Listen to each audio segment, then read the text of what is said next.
대령으로 갓 진급한 어느 장교가 대령으로 딱 진급하니까 이제 새 직무실 책상을 주잖아요. 이름표도 이렇게 명패도 이렇게 딱 만들어주고 그 새 직무실 책상에 딱 앉았어요. 그는 자기의 이 어깨에 붙은 대령 그 계급장을 이렇게 쳐다보면서 으쓱해합니다. 드디어 내가 대령 달았다. 마침 그러고 있는데 이등병 한 명이 막 경례를 한 후에 막 무슨 말을 하려는데 순간 이 대령이 그 사병의 말을 막으면서 잠깐만, 내가 지금 말이야 중요한 전화를 해야 되니까 거기서 잠시 기다리게. 그리고는 장교는 책상에 있는 전화기를 들고서는 누구에게 전화를 걸어서 안녕하십니까 장군님, 오늘 저를 뵙기 원하신다고요? 네, 알겠습니다. 그래 놓고는 수화기를 딱 내려놓고는 잘난 체 하는 표정으로 이등병에게 말하는 거예요. 자네 무슨 일로 왔는가? 이등병이 머뭇거리더니 예 대령님, 저는 대령님 사무실에 전화선을 연결해 드리려고 왔습니다. 이등병의 말을 듣는 순간 이 신임 대령은 얼굴이 빨개지면서 아무 말도 못하고 슬그머니 집무실을 나왔다라는 겁니다. 그러니까 대령이 이 잘난 척하면서 통화했던 그 전화는 전화선이 연결되지 않았던 거예요. 성도 여러분, 오늘날에는요 인터넷이나 각종 SNS를 통해서 쉽게 자기 표현을 하기도 합니다. 그런데요, 그 표현들이 자칫 자기 자랑으로 변질된다면 난처한 상황에 직면할 수도 있습니다. 실제로 영국에 있는 힙합 가수가 침대에다가 막 돈을 뿌려놓고 금목걸이, 수많은 보석들을 차고 이렇게 자랑하면서 사진 한 장 올렸는데요, 강도가 들어가지고요 그 힙합 가수가 죽고 말았습니다. 오늘 우리에게 주신 본문 말씀에 등장한 모로닥 발라단은 바벨론에서 2차례 집권한 왕입니다. 사르곤 2세가 아수르의 왕이 되었을 때 모로닥 발라단은 반란을 일으켜서 바벨론을 독립시키고, 아수르에서 바벨론을 독립시키고 왕이 되어서 BC 710년까지 통치했습니다. 그러면서 주변의 동맹국들을 모아가지고 이 아수르 제국에 저항했는데, 사르곤 2세에게 체포되어 가지고 또 그 바벨론에 구금되어 있다가 사르곤이 죽은 뒤에 다시 바벨론을 독립시켜서 왕이 되었으나 1년이 채 못 되어서 사르곤의 후계자 산헤립에게 밀려나고 맙니다. 간단히 말해서 모로닥 발라단은 히스기야 시대에 이 메소포타미아 지역에서 큰 세력을 형성하면서 반아수르 운동의 그 선봉에 있던 인물이었죠. 그래서 그가 남유다 히스기야의 치유 소식을 듣고 사절단을 보낸 것은 단순한 예방 차원이 아니라는 거죠. 그는 팔레스타인 지역에서 동맹국을 얻으려는 그런 정략적인 계산이 있었고요, 히스기야 역시 정략적인 동기로 그들을 맞이하게 됩니다. 그렇기 때문에 히스기야가 바벨론 사자들의, 이 사절단들의 방문을 기쁘게 받아들인 것은 전혀 이상하지 않았습니다. 이사야 선지자는 본문 말씀 1절에서 그때에 라는 말로 이 사건을 설명하죠. 그때에. 그때가 어떤 때냐? 당시 히스기야는요 아수르의 침공을 18만 5천 명의 대군, 이 아수르의 침공을 막아냈을 뿐만 아니라 죽을 병에서 치유받았고요, 해 그림자가 10도 물러나는 것을 목격하는 그런 놀라운 경험에 여운이 가시지 않은 상태예요. 하나님의 역사, 하나님이 베풀어 준 기적들, 그런 은혜를 체험한 놀라운 여운, 경험의 여운이 가시지 않은 상태. 다시 말해서 하나님밖에 없습니다. 내 인생이 하나님밖에 없습니다. 내 나라, 내 조국, 내 민족도 하나님밖에 없습니다. 여봐라, 하나님만을 경배할지어다. 그런 상황이었어요. 그때에 바벨론 왕이 보낸 서신과 예물을 받게 된 거죠. 그렇다면 히스기야 왕은 바벨론의 모로닥발라단 왕이 보낸 사신들을 어떻게 영접하며 어떤 행동을 했을까? 자, 본문 말씀 1절과 2절을 다 같이 받들어 읽겠습니다. 시작. 그때에 발라단의 아들 바벨론 왕 모로닥발라단이 히스기야가 병들었다가 나았다 함을 듣고 히스기야에게 글과 예물을 보낸지라. 히스기야가 사자들로 말미암아 기뻐하여 그들에게 보물창고 곧 은금과 향료와 보배로운 기름과 모든 무기고에 있는 것을 다 보여주었으니 히스기야가 궁중의 소유와 전 국내의 소유를 보이지 아니한 것이 없는지라. 아멘. 당시 자료에 의하면 병에서 회복된 왕에게 이웃 왕들이 축하글과 선물을 보내는 것은 외교적 관례였다고 합니다. 히스기야가 죽을 병에서 나았다는 소식을 들은 바벨론 왕 무로닥발라단은 사절단을 유다에 파견해서 축하 메시지와 예물을 보냈다는 거죠. 외교적 관례 차원에서. 그래서 이에 히스기야는 크게 기뻐하죠. 죽을 병이 나은 것도 기쁜 일인데 외교적 관례를 뛰어넘는 일을 히스기야가 보게 된 거예요. 뭐냐? 바벨론 왕이 축하 메시지, 당대에 좀 힘께나 있다고 하는 아수르를 대항하는 그 바벨론 왕이 축하 메시지를 전하면서 손을 내민 자 잔뜩 고무되어 있었다는 거죠. 들떠 있더라는 거죠. 그러다 보니까 이 히스기야 왕은 흥분해서 분별력을 잃고 말았어요. 하나님의 은혜, 그게 막 싹 사라져 버렸어요. 히스기야가 놀라운 은혜를 체험했으면 하나님을 끝까지 기뻐하고 끝까지 감사하고 끝까지 일편단심 하나님만 바라봐야죠. 그러나 그는 바벨론 왕의 그 사절단으로 인해서 기뻐하죠. 바이든이 나를 찾아와? 세상에? 우리나라 대통령도 지금 나를 찾아오지 않는데 바이든 미국 대통령이 세상에 나를 찾아와? 그런 격이라는 거예요. 하나님의 인정이 아니라 바벨론 왕의 인정을 기뻐한 겁니다. 그래서 잔뜩 들떠있던 히스기야는 바벨론 사신들에게 왕궁에 있는 보물창고와 또 보물창고까지는 보여줘도 괜찮지, 또 자랑할 만하니까. 그런데 무기고를 열어서 다 보여줘. 우리나라에 이런 무기들이 있다, 이런 무기. 그 이유가 뭐냐? 왜 보여줬냐?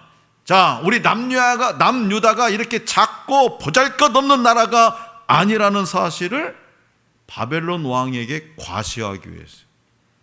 하지만 히스기야 왕은 바벨론의 잠재적 위험을 간과하고 말았습니다. 그가 이렇게 경솔하게 행동한 이유는요, 바벨론이 거리상 멀리 떨어져 있어서 1500km 정도 떨어져 있어서 유다를 위협하는 세력이 되지 않을 것이라는 그런 오판 때문이었습니다. 1500km 떨어졌어. 걸어서 다 이동하는 건 아닙니까? 몇 달 동안 걸어서 세상에 우리나라를 쳐들어오겠냐. 그런 오판 때문이었죠. 역대하 32장 24절과 25절은 히스기야의 이런 행동을 이렇게 전하고 있습니다. 자, 앞에 보세요. 히스기야가 시작. 그때에 히스기야가 병들어 죽게 되었으므로 여호와께 기도하며 여호와께서 그에게 대답하시고 또 이적을 보이셨으나, 25절이 중요해요. 시작. 히스기야가 마음이 교만하여 그 받은 은혜를 보답하지 아니하므로 진노가 그와 유다와 예루살렘에 내리게 되었더니. 아멘. 여기서 하나님은 히스기야의 이런 경솔한 행동에 대하여 마음이 교만했기 때문이라고, 히스기야가 마음이 교만했기 때문이라고 지적하십니다.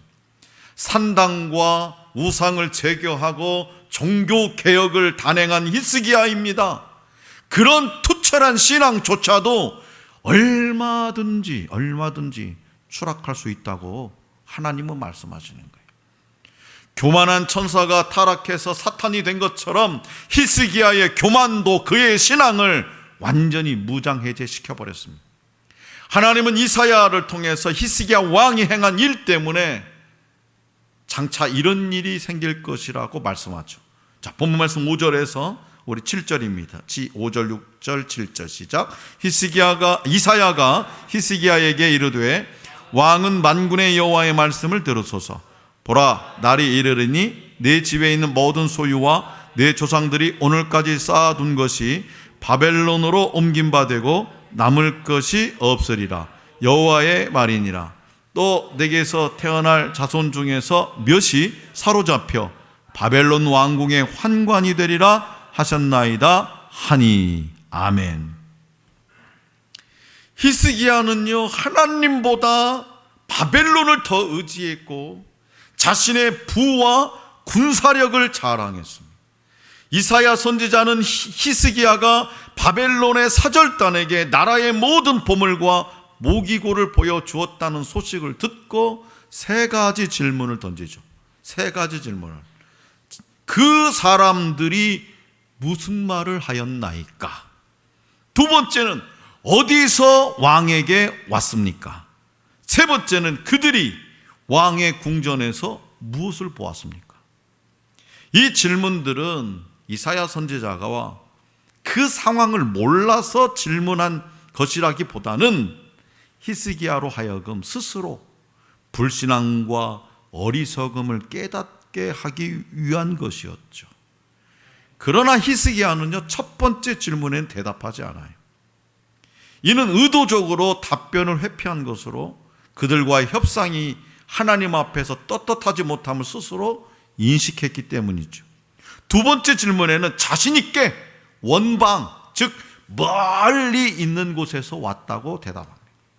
이는 그들이 멀리서 왔기 때문에 나라의 보물을 보여줘도 위협이 되지 않을 것이라고 하는 자기 확신을 드러내고죠. 세 번째 질문은 히스기야의 경솔한 행동을 구체적으로 책망한 것인데 히스기야는요, 이를 깨닫잖아요. 당신 이러이런 거 잘못했어 지금. 그렇게 지적질을 한 건데 난 몰라. 난 모르겠다는 거예요. 깨닫지 못하는 거예요. 결국 히스기야의 교만이 그의 눈을 가려서 경솔한 행동 속에 있는 불신앙을 깨닫지 못하게 한 거죠. 그 결과 이사야는 히스기야에게 유다가 바벨론에 의해서 멸망당하고 왕가의 보물과 후손들이 바벨론에 의해서 유린당할 것이라고 예언합니다. 성도 여러분, 히스기야처럼 사람들이요, 자기 자신을 과시하는 이유는 다른 사람들로부터 인정받고 싶은 욕구가 있기 때문이죠. 나를 과시하는 것은 나 좀 봐줘. 나 이런 사람이라니까. 다른 사람으로부터 인정받고 싶었어. 그래서요, 재능을 가진 사람일수록 자신을 뽐내는 데 마음이 쏠립니다. 그런데 자신을 뽐내는 것은 어디서 출발하냐? 교만함에서 비롯됩니다. 이러한 교만의 한편에는요, 스스로가 옳다는 생각이 뿌리 깊게 자리 갖고 있어요. 내 생각이 옳다. 그래서 자기 스스로 옳다고 확신하게 되면 상대방에 대해서는 더욱 과소평가하게 되는 거죠. 또 남을 과소평가하면 할수록 자기 자신의 생각과 행동이 옳다고 더욱 확신하게 됩니다. 그러나 교만한 사람 곁에는요, 처음에는 주변에 사람들이 몰려있는 것 같은데 점점 아무도 남아있지 않게 되어서 자신은 모든 사람과 환경, 심지어는 하나님으로부터도 고립되어 버리고 맙니다. 결국 교만한 사람은 자기 스스로 한계와 자신의 어떤 유한성으로 인해서 점점 망하게 되는 거죠. 그렇기 때문에 인간관계에서도요, 더욱 겸손과 신중한 접근이 필요했죠. 10길 물속은 알아도 한 길 사람 속은 알 수 없다라는 옛말이 있습니다. 이 말처럼 처음 사귈 때는요, 대뜸 지기, 다시 말해서 막역한 사이라고 하다가도 관계가 약간 어그러지면 대뜸 절교할 수 있고, 그러면 어제의 친구가 오늘의 적이 될 수도 있습니다. 그래서 사람을 사귀는 도는 신중한 도가 되어야 되는 거예요. 히스기야는 경솔하게 사람을 사귀게 된 거죠. 바벨론 왕 무로닥발라단을 쉽게 아무런 판단하지 않고, 믿음으로 판단하지 않고, 야, 세상에 바벨론 왕이 나에게 이렇게? 아수르 제국의 기세와 횡포가 극심한 시기에 거기에 맞서서 싸우고 있는 큰 세력 바벨론 왕 무로닥발라단이 친구하자라고 하니까 자신이 뭐라도 된 것처럼 우쭐거리면서 대뜸 손을 내밀고 말았던 거죠. 하나님은 유다 민족에게 이방 나라를 의지하지 말라고 계속 당부했습니다. 이방 나라 의지하지 말라, 애굽도 의지하지 말라, 바벨론도 의지하지 말라, 아수르도 의지하지 말라, 그 어떤 이방 나라도 의지하지 말라고 하나님 말씀하셨어요. 그러나 경건한 히스기야도 바벨론의 달콤한 제안을 거절하지 못했습니다. 그 제안은 달콤했지만 치명적인 올무가 되고 말았죠. 그런데도요, 히스기야는 자신의 잘못을 인정하지 않았다는 거예요. 하나님의 심판 선언이 선하고 수긍하는 듯한 자세를 보이죠. 내가 잘못 판단했으니까 하나님의 심판이 선하다, 수긍하는 듯한 자세를 보이면서 자신의 생전에는 편안하고 견고하다면 괜찮다는 거예요. 내가 이 세상 살 때는 평안하게 될 것이니까 내 자손들이 어떻게 되든 후대가 어떻게 되든 난 상관이 없어. 그런 태도예요. 본문 말씀 8절입니다. 우리 다 같이 받드리겠습니다. 8절 시작. 히스기야가 이사야에게 이르되 당신이 이른바 여호와의 말씀이 조소이다 하고, 또 이르되 내 성전에는 평안과 견고함이 있으리로다 하니라. 아멘. 아니, 부모가 대체적으로, 부모의 마음이라는 것은 내가 이렇게 고생해도 내 자식만큼은 좀 잘 살았으면 좋겠다, 그런 거 아니겠어요? 근데 이 히스기야는 그 반대예요. 내 때는 괜찮으니까 자식들이야 손자들이야 하나님으로 심판을 받든가 말든가 나 상관없어. 지금 그 태도입니다. 경건했던 히스기야의 아들 므낫세가, 그죠? 경건했던 히스기야의 아들 므낫세가 어떻게 하나님을 떠나서 바알 우상을 섬기기까지 한 최악의 왕이 될 수 있었는지가 바로 여기에서 설명되는 거예요. 바로 여기에서. 아버지가 이따위로 생각하고 있으니까, 내 때는 괜찮으니까 내 자식들이야 아수르부터 바벨론부터 침공을 당하지 말든 바벨론의 포로로 끌려갔든지 말든지. 그러니까 므낫세가, 그 경건했던 므낫세가, 아버지의 그 신앙심을 보고 그렇게 경건하게 자라왔던 므낫세가 한순간에 하나님을 멀리하고 바알을 섬기고 최악의 왕이 될 수 있었던 것은 바로 여기에서 설명되는 거예요.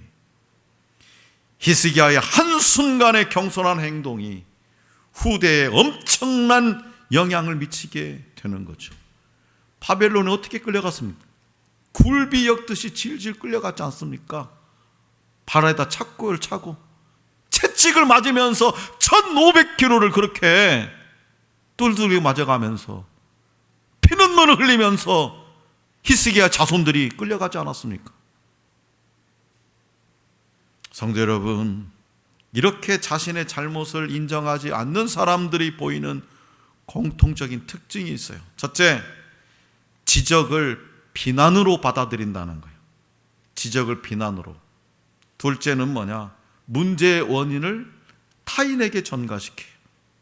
셋째는 낮은 자존감 때문에 방어 본능이 강해서 잘못을 인정하지 않습니다. 낮은 자존감 왜 생기냐? 사랑을 못 받아. 넷째, 교만의 눈이 어두워져서 잘못 자체를 인식하지 못합니다. 다섯째는 잘못을 인정했을 경우에 감당해야 할 대가를 두려워하는 거예요. 지휘자 아르투로 토스카니에 대한 이야기입니다. 한 번은 베르디를 추앙하는 오페라를 누가 지휘할 것인지에 대해서 논의할 때 당시에 명지휘자 마스카그니가 토스카니니와 함께 물망에 오릅니다. 토스카니니와 함께 오랜 논의 끝에 두 사람 모두 지휘하는 것으로 결정했어요. 두 사람 다.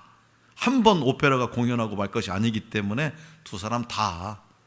그러자 마스카그니는요, 자기에게 토스카니니보다도 더 높은 금액의 사례를 주지 않으면 자신은 지휘하지 않겠다고 말했습니다. 결국 그는 토스카니니보다도 높은 금액의 사례비를 받았어요. 한편 토스카니니는요, 사례비를 받지 않고 오페라를 지었어요. 세상에 베르디를 추앙한 내가 그걸 자체를 영광으로 하겠다나. 그 이후에 두 사람에 대한 평판은 우리가 짐작할 수 있죠. 사도 바울은요, 고린도전서 4장 6절에서 교만한 마음을 가지지 말게 하려 함이라 라고 선포합니다. 교만한 마음을 가지지 말게 하려 함이라. 바울이 고린도 성도들에게 이렇게 전하는 이유는 바로 교만하면 교만할수록 마귀를 닮고 겸손하면 겸손할수록 주님을 닮기 때문입니다. 교만은 모든 인간의 밑바탕 깊숙이 자리 잡고 있는 뿌리 깊은 시험입니다. 위기를 만났을 때는 겸손하던 사람도 자신을 높여주는 사람 앞에서 무장해제되는 경우가 얼마나 많습니까? 기도를 통해서 은혜의 정점에 서 있던 이 히스기야가 기도가 없으니 무너져 버렸습니다. 히스기야는 하지 말아야 할 일을 해버린 거죠. 히스기야는 추락해 버렸습니다. 높은 곳에 섰을 때 더 많이 기도해야 하는 이유가 바로 이것이죠. 큰 은혜를 체험하고 나면 부정적이었던 마음 대신 긍정적인 마음이 충만해집니다. 그 마음이 점점점 지나치면 교만해진다는 사실이에요. 그래서 은혜를 체험한 후에는 교만을 가장 경계해야 됩니다. 교만을. 성경에서 교만은 패망의 선봉이라고 말씀합니다.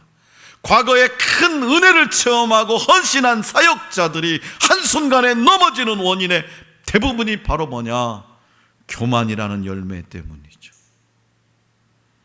19세기 초 프랑스에서 태어난 루이 브라유는요, 4살 때 집에 있는 어떤 공구를 가지고 놀다가 눈을 찔려서 실명해버립니다.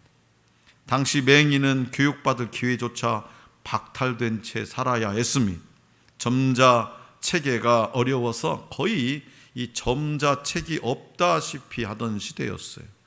그러나 맹인 학교에 들어간 어린 브라유는요, 맹인들도 책을 읽을 수 있도록 쉬운 점자체계를 만들겠다는 이념으로 숱한 밤을 지새우면서 연구에 몰두합니다. 실용성이 떨어지는 기존의 점자체계를 고수하는 사회의 편견에도 굴하지 않고 결국 브라유는 16살에 오늘날의 점자체계를 발명해내죠.